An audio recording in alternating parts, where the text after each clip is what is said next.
Pasukan Satpol PP Kota Jambi dibantu Polsek Kota Baru melakukan penertiban pedagang kaki lima di kawasan Tugu Keris Ginjai. Pemirsa, penertiban pedagang kaki lima yang berjualan di trotoar jalan di kawasan Taman Tugu Keris Kota Jambi oleh petugas Satpol PP berujung bentrok. Para PKL menyerang petugas dengan membawa senjata tajam.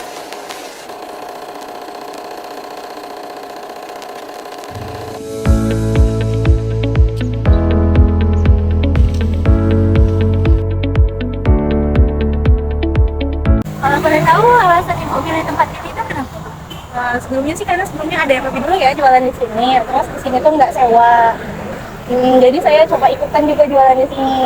Terus kemarin kebetulan sama yang lain diajak buat perizinan ke Satpol PP untuk resminya. Dan alhamdulillah udah bisa jualan 8 tahun di sini.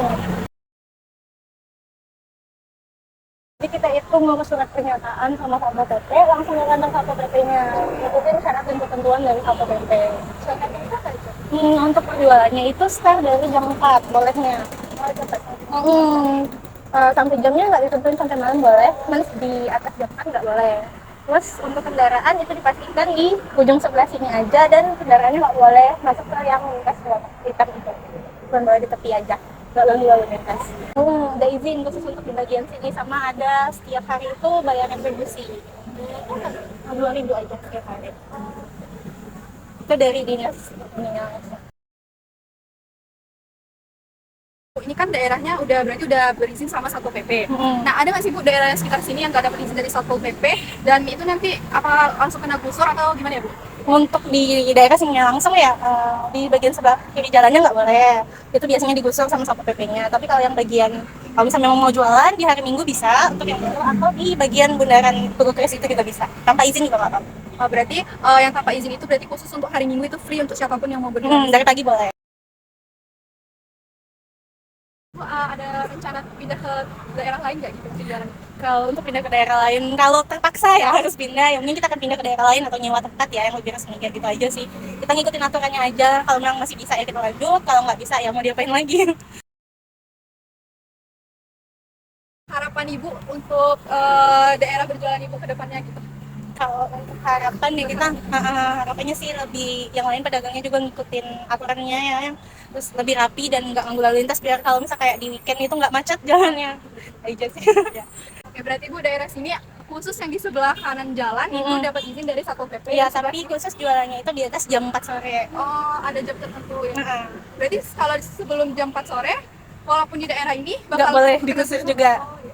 Baik, Ibu, terima kasih banyak. Baik, sekarang saya sedang berada di lokasi berjualan para pedagang kaki lima. Nah, jadi berdasarkan sumber informan kami yang kami dapatkan, yaitu lokasi berjualan di trotoar sebelah kiri ini yang ada di belakang saya, itu adalah lokasi yang terlarang untuk berjualan, untuk pedagang kaki lima berjualan. Nah, jadi apabila ada para pedagang kaki lima yang berjualan di daerah sini, Satpol PP akan menggusur pedagang tersebut. Nah, di sebelah kanan saya ini, dari ujung sana sampai ujung ke belakang itu merupakan lokasi berjualan yang diizinkan oleh Satpol PP. Nah, jadi para pedagang di sini sudah mendapatkan izin yang pasti dengan Satpol PP. Jadi di waktu di pukul 4 sore ke atas itu para pedagang di sini sudah boleh mulai berjualan dan tidak akan kena gusur oleh Satpol PP.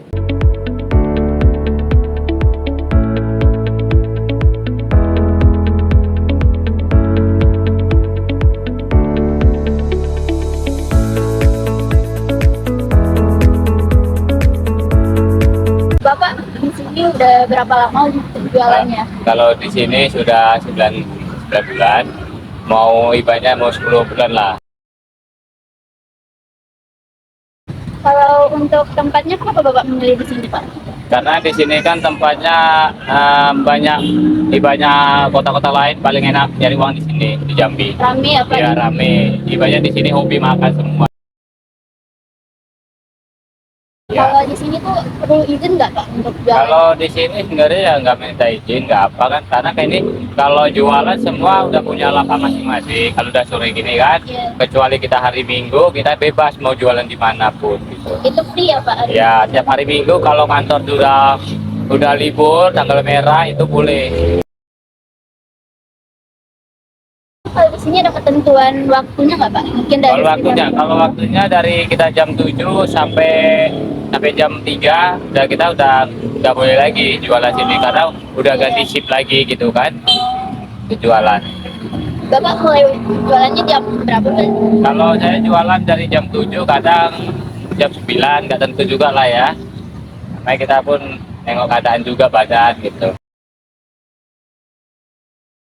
Misalnya nih kalau di sini udah tidak diperbolehkan, jadi Bapak mau pindah kemana? Ya paling kalau pindah kan paling pulang ke kampung gitu kan. Kalau ibaratnya nyari kerjaan yang bisa kita pulang ke kampung gitu aja kan.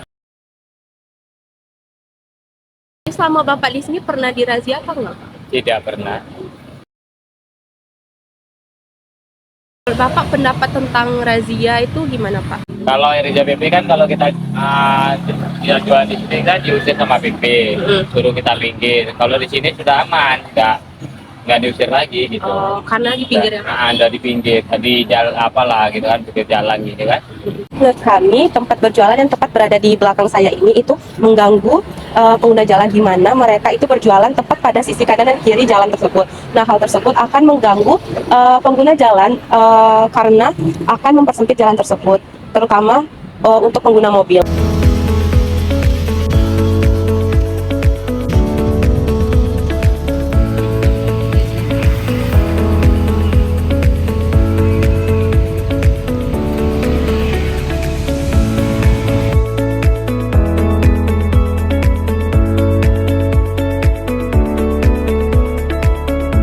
Menurut pendapat Ibu, bagaimana sih dengan pedagang kaki lima yang masih berjualan walaupun belum tidak dapat izin? Harusnya kalau seperti yang untuk pedagang kaki lima ini, tempat-tempat yang untuk dia berjualan itu harus disosialisasikan dulu. Di mana yang bisa untuk berjualan, di mana yang tidak bisa untuk berjualan. Kemudian masalah yang tidak dapat izin itu masalah jalan ya. Kalau jalan itu dia berjualan di jalan itu jalan umum itu mengganggu sebenarnya itu mengganggu mobil yang lewat itu kan. Aturan bisa 2 jalur, nggak bisa 2 jalur. Kaki lima ini dampaknya ke masyarakat juga ada yang Ada ke masyarakat. dengan mengganggu jalan. Iya. Jadi istilahnya mengganggu lalu lintas lah gitu kan. Kiri kanan aturannya kita bisa jalan 2 mobil, jadi 1 mobil gitu kan. Seharusnya kayak parkir kan sudah ada dikasih tempat yang parkir. Tuh penjualan kaki lima kan sudah dikasih tempat gitu kan.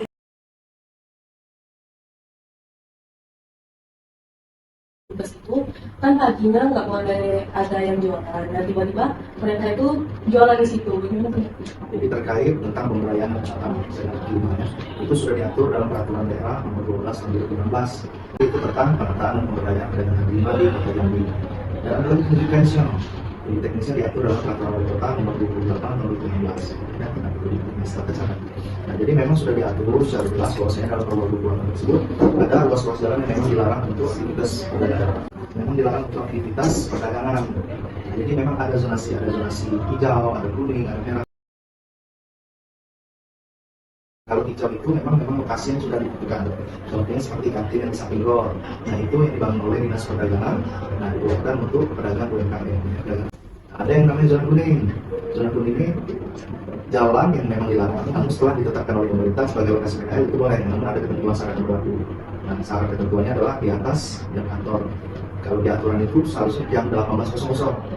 Namun untuk di Jakarta sudah jam 15.00 sampai jam 17.00 di jam 5 sore. Diperkenalkan untuk PKL itu contohnya kalau kita lihat di Jalan Generapis. Nah, dan itu Bukris. Nah, itu zona kuning. Jadi dia boleh jualan di jam yang sudah ditentukan, batasnya jam 12 malam. Bagaimana zona merah? Zona merah itu memang tidak boleh sama sekali untuk perdagangan di jual beli PKL. Contoh, Jalan Sudirman, Jalan Soekarno-Hatta yang ke bandara. Terus kalau yang dekat sini Jalan Basuki Rahmat.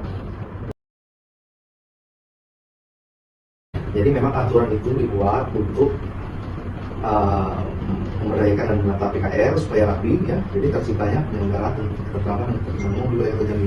Jadi masyarakat merasa tentram, semuanya tertib ya, di jalan, tertib usaha, tertib sosial, tertib kesehatan, termasuk kesehatan juga. Kami juga Nah, kalau cara mengatasinya kita awalnya ada pendekatan preventif dan justisi. Nah, itu seperti peringatan 1, peringatan 2, peringatan 3, ya kita memberikan edukasi kepada pedagang bahwasanya lokasi tersebut tidak boleh untuk aktivitas PKL. Nah, kita berikan mereka ditarakan, yang boleh itu di sini loh, yang boleh itu di sini, jamnya jam segini. Nah, namun terkadang kita kan masih menemukan PKL yang bandel, sudah dikasih tahu masih belum ya. Nah, tahap selanjutnya upaya pasar dan rangka untuk memberikan efek jerah. Kalian kemarin bilang itu upaya pasar.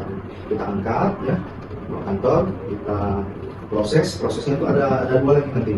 Mereka hanya sebatas untuk pembinaan, kalau pembinaan cuma sebatas memberikan surat pernyataan. Mereka menyatakan bahwasanya dirinya bersalah dan tidak akan mengulangi lagi. Itu di atas materi 6.000, materi 10.000 kalau sekarang. Nah, ataupun yang kedua, karena mereka sudah berulang kali ya diberikan sanksi ini, upaya paksa tadi, penertiban, mereka diberikan sanksi administratif.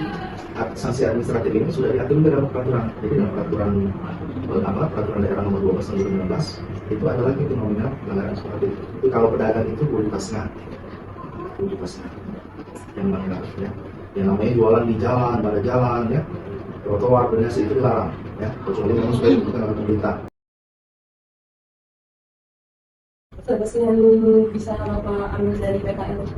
Nah, solusi untuk menertibkan PKL ini seperti ibaratnya seperti jamur lah ya, bisa dibilang seperti itu. Kita tertibkan di lokasi A, timbul di lokasi B. Kita tertibkan di B, timbul di lokasi C. Namun hal yang harus kita lakukan ya upaya terus lakukan patroli itu rutin untuk meminimalisir adanya pelanggaran. Yang kedua mengedukasi pedagang maupun mengedukasi pembeli. Ya. Kalau pembeli ini kan cenderung dia mau simpel.